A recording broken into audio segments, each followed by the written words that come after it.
বাচ্চা থেকে শুরু করে জোয়ান থেকে শুরু করে বয়স্ক লোক পর্যন্ত বয়সে যে 3টা ধাপ থাকে, এই 3টা স্টেজের মানুষের জন্য একটা মানুষ মানে 3টা স্টেজের মানুষের জন্য যে মানসিক যে নানা সমস্যা হয়ে থাকে, ব্রেন রিলেটেড যত সমস্যা হয়ে থাকে, সেটা নিয়ে আমি একটা ভিডিও করেছি। আর এটার জন্য আমি হোমিওপ্যাথিক একটি বেস্ট ওষুধের কথা আমি উল্লেখ করেছি, সেটা বায়োকেমিক ওষুধ। এটা খুব ম্যাজিক্যাল কাজ করে থাকে।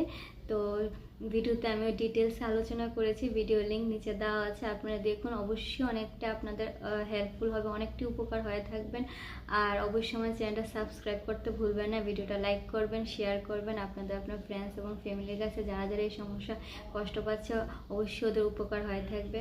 আর আমি অবশ্যই যতটা এখন অবধি হোমিওপ্যাথিক ওষুধ নিয়ে আলোচনা করেছি সবটাই আমার পার্সোনাল এক্সপিরিয়েন্সের উপর। আর এটার মধ্যে একটা, এই ওষুধটার নাম হচ্ছে কালি ফসফরিকাম 6X। এই ওষুধটা প্রত্যেকটা স্টেজ এজের জন্য খুব ভালো উপকার করে থাকে। অ্যাডাল্ট থেকে শুরু করে বয়স্করা এটা কয়টা করে ডোজ নিতে পারে আর বাচ্চারা কয়টা করে ডোজ নিতে পারে সেটা আমি ডিটেলস আলোচনা করেছি।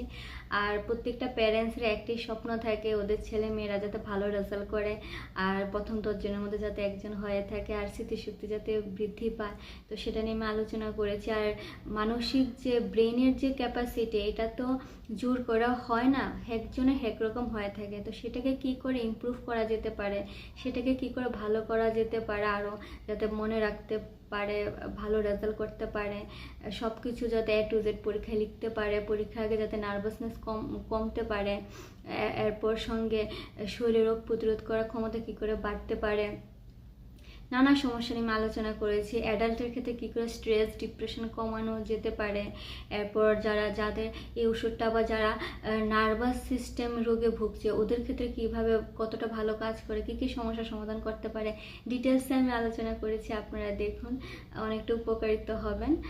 তো ভিডিওটা লাইক করবেন, শেয়ার করবেন, অবশ্যই সাবস্ক্রাইব করবেন। আর কোনো ডাউট বা কোনো কোশ্চেন থাকলে অবশ্যই আমাকে কমেন্টে জানাবেন, আমি কমেন্টে রিপ্লাই দেবো। Thank you.